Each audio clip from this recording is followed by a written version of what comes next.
नमस्कार, मैं खूबचंद भारती और मेरे YouTube चैनल में आपका स्वागत है। अयोध्या में श्री राम मंदिर का उद्घाटन किया जाने वाला है और हमारे देश के प्रधानमंत्री श्रीमान नरेंद्र मोदी जी उसका उद्घाटन करेंगे।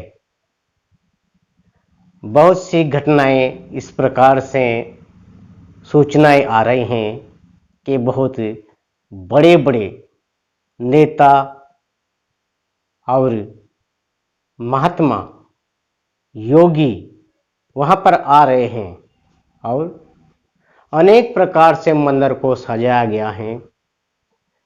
अनेक प्रकार की कलाकृतियों के द्वारा, बड़े बड़े मंत्र उच्चारणों के द्वारा श्री राम लल्ला को वहां पर बैठाया जाएगा और बहुत सी बसें, ट्रेनें सब वहां पर आने जाने के लिए खड़ी रहेगी। लोगों को दर्शन करवाने की बड़ी कतारें लंबी चौड़ी लग जाएगी।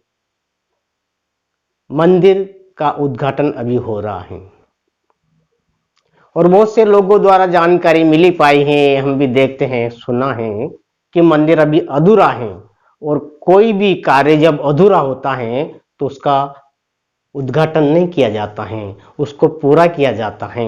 श्री राम मंदिर जो है उसका निर्माण कार्य बहुत सालों से चलता हुआ आ रहा है और इस कार्य को निरंतर जारी रख रहे हैं ताकि ये पूर्ण रूप से बन सके। लेकिन अधूरे मंदिर का उद्घाटन कर देना एक विचित्र प्रकार की विडंबना है मेरे साथियों। उसे पूरा होने के बाद उसका उद्घाटन करते तो और बेहतर होता।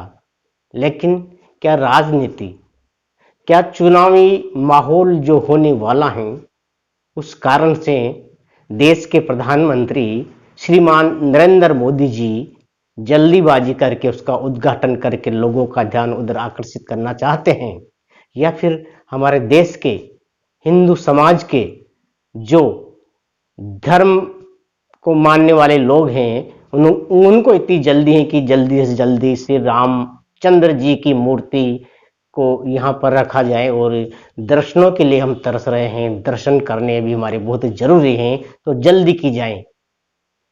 इस प्रकार की बातें चर्चा में हैं, आप भी सुन रहे हो, मैंने भी सुना है। लोग कह रहे हैं कि जब प्राण प्रतिष्ठा की जाती है किसी भी धार्मिक कार्य की तो वहां पर जोड़ा पति और पत्नी को बिठा करके किया जाता है जब वो शुभ माना जाता है। देश के अंदर अंदर मोदी जी शादीशुदा हैं क्या?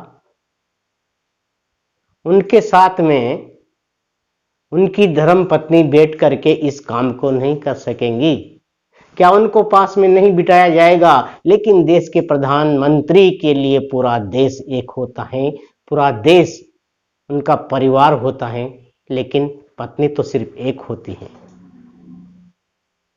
लेकिन ये मंदिर अपना घर नहीं है, ये सभी भारतवासियों को जोड़ने का आस्था का एक प्रतीक है। इसीलिए नरेंद्र मोदी जी बिना किसी जोड़े के अकेले बैठ करके उसका उद्घाटन कर सकते हैं। ये भी शुभ कार्य है। उधर धीरेन्द्र शास्त्री जी के बारे में बहुत सारी चर्चाएं आ रही हैं। मानव नाम के जो व्यक्ति हैं जो भंडापोड़ संस्था चलाते हैं, वो धीरेन्द्र शास्त्री के बारे में बहुत कुछ कह गए हैं, जो कि श्री राम के भक्त हनुमान जी के मंदिर में बड़ी बड़ी बातें करके लोगों के सामने रहस्य रख देते हैं और उनकी बीमारियां ठीक करते हैं। बिना कुछ बताए उनका नाम धीरेन्द्र शास्त्री जी बता देते हैं और लोगों को मानना पड़ता है। और सामने ये भी आया है कि कोई व्यक्ति था, उनसे धीरेन्द्र शास्त्री ने पूछा कि तुम्हारा नाम क्या है, तो धीरे से नाम बता दिया। फिर माइक में ऐलान किया कि तुम्हारा नाम ये है, बोलो ना। बोलते कि नहीं बोलते, अक्षर देखा गया है, मैंने भी वीडियो देखा है, वहां जाकर तो देखा नहीं है, क्योंकि धीरेन्द्र शास्त्री जी वास्तव में जो श्रद्धालु वहाँ आते हैं तो उनको डांटते हैं, फटकारते हैं, धमकाते हैं, डर भी उनको बैठाया जाता है। ऐसा भी देखा है वीडियो में कि वो डरा रहे हैं, धमका रहे हैं। और एक सनातन धर्म को लेकर के वे इस काम को निरंतर जारी रख रहे हैं। और देखिए जी, जो श्री हनुमान जी हैं वो हमारे आराध्य देव हैं और कलयुग में उनका भी अवतार है। लोग सब पूजा करते हैं उनकी और आस्था प्रतीक के हमारे देवता हैं। तो उनके लिए तो हमारे लिए आदर है उनका और हमारा भी ढोंग है उनका कोटि कोटि। लेकिन देवताओं की आड़ में दुनिया को पागल बनाना ये अच्छी बात नहीं है।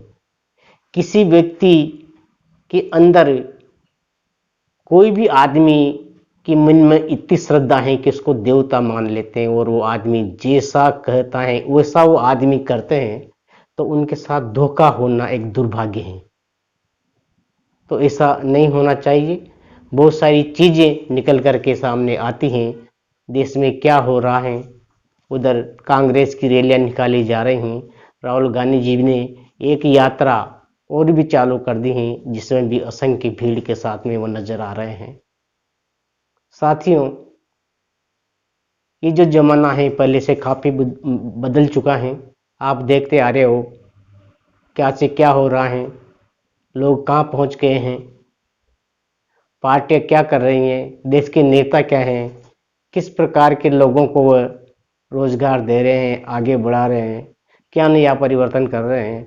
ये सारी चीजें मानने के लायक हैं और जो नहीं होता है वो हो जाता है।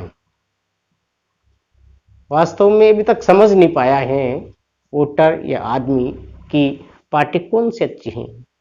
क्या भाजपा पार्टी को वोट देकर के विजय बनाए ताकि वो हमारे लिए काम आए, या फिर कांग्रेस ने कुछ अच्छा काम किया है जिससे हम अभी अच्छा कुछ हमें मिला है, इतने सालों से देश चला है। और क्या वर्तमान में जो प्रधानमंत्री नरेंद्र मोदी जी हैं जिन्होंने कितने सालों तक राज किया है, तो उसमें कितनी उन्नति हुई है आदमी की। शायद नोटबंदी से बहुत फायदा हुआ है या फिर टैक्स लगाने से। नई नई प्रकार की जो घोषणाएं की गई हैं, जो काम किया जा रहा है, आप देखते हुए आ रहे हो। क्या आम आदमी जो मजदूर होता है, रोज अपनी आय जो किसान की होती है उसमें बढ़ोतरी नहीं है, या फिर किसान धनवान हो गया है। बहुत सारी बातें जहन में उठती हैं और इन सभी बातों को आप ही जानते हो, देखते हो, आपके दैनिक जीवन में उपयोग में लेते हो। जो व्यक्ति धनी है उनको कोई फर्क पड़ता नहीं है, उनके आंकड़े लाखों करोड़ों में चलता है। और पार्टियों के जो नजदीकी आदमी ठेके टेंडर उनको मिलते हैं, वो उनसे लोग कमाते हैं। तो गरीब आदमी की तो वहां से दूरी बहुत ज्यादा रहती है, क्योंकि जब भी बड़ी पार्टी होती है टिकट मिलता है कि उनको विधायक होते हैं, विधायक के जो नजदीकी आदमी करीबी आदमी उनको ठेका मिलता है। ठेका मिलने के बाद जो लोग काम करते हैं और उसका फायदा उठाते हैं वो उन्हीं के चुनिंदा लोग होते हैं जो अपने पास में उनका बहुत ज्यादा जुड़ाव रहता है। आम आदमी के पास कोई बड़े विधायक मंत्री का कोई कल्याण नहीं होता है और जन कल्याणकारी योजनाओं के माध्यम से एक तरह से रेवड़िया बांटना होता है जिससे आदमी का पेट नहीं भरता है, उसका जीवन हाल बेहतर नहीं हो पाता है। छोटी छोटी योजनाएं चलाकर आदमी को गुमराह करके वोट बटोरना अच्छी बात नहीं है। तो सब कुछ हमारे देश में हो रहा है,